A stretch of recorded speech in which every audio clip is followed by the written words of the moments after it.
想继续请教仁波切一个问题：当我们面对这些障碍的时候，我们怎么样去面对它，然后去解决它？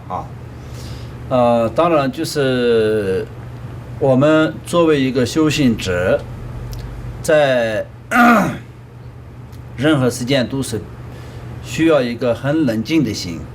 为什么修行人要有一个很冷静的心？因为这个修行本身的特质是这个。修行是怎么样子来的？佛陀他修持佛法成了佛，那就相当这就是一个名词。但实际上讲的话，就佛陀是完全是得到了时间轮回的真理。那么这个真理呢，就是讲给我们听，我们就是要跟佛陀学习。我们知道时间轮回的真实的情况。真实的情况我们知道以后，今天把整个的地区爆炸了，对我们而言没有任何的紧张的，不需要任何的紧张。为什么呢？时间本身是很无常的。如果是有一个人说明天会地区爆炸，我们最不需要紧张的人是谁？我们修行人。也许真的会爆炸，也许不会爆炸，这两个都是无所谓的。本身来说的时间轮回当中，佛陀给我们说的时间轮回当中没有任何一个怎么说呢安慰的地方，没有任何1秒钟1分钟可以很安慰的一个这样的时间。因为生死轮回当中都是痛苦的，相当就是佛陀给我们说的轮回的形容是相当就是在对于我们人类来说的，就轮回是一个相当罗刹的锅一样。罗刹呢就是会吃掉我们人的，所以就是对我们人来说到，就一个人今天落在一个罗刹的锅上，那就锅头上面我们的生命是一定是保不下来的，所以很恐怖吧。另外一个就是人间轮回是相当佛陀形容给我们说，轮回是相当就是一个火山一样。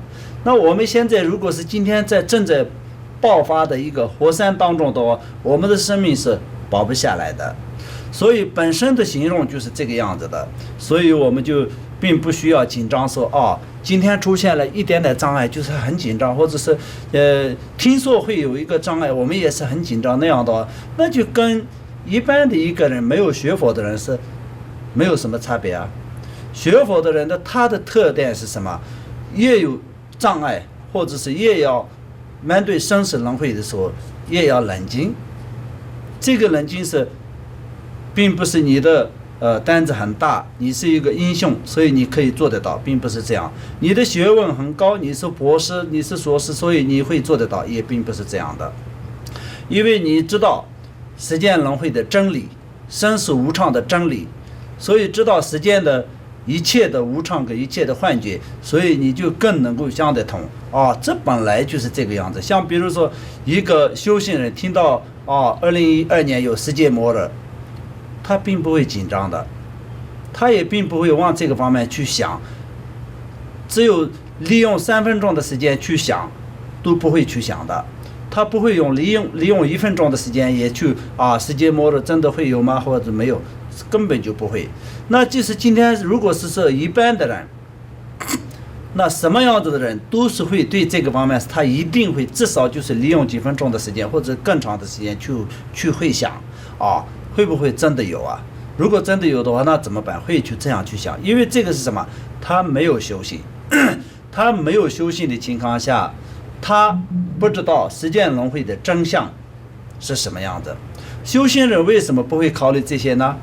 他就根本就世界上的一切都是看得非常的淡，所以就这个方面来说的，他不会有很突然就是很紧张或者是很想不通的，这些都没有，所以就是更冷静。对，谢谢仁波切。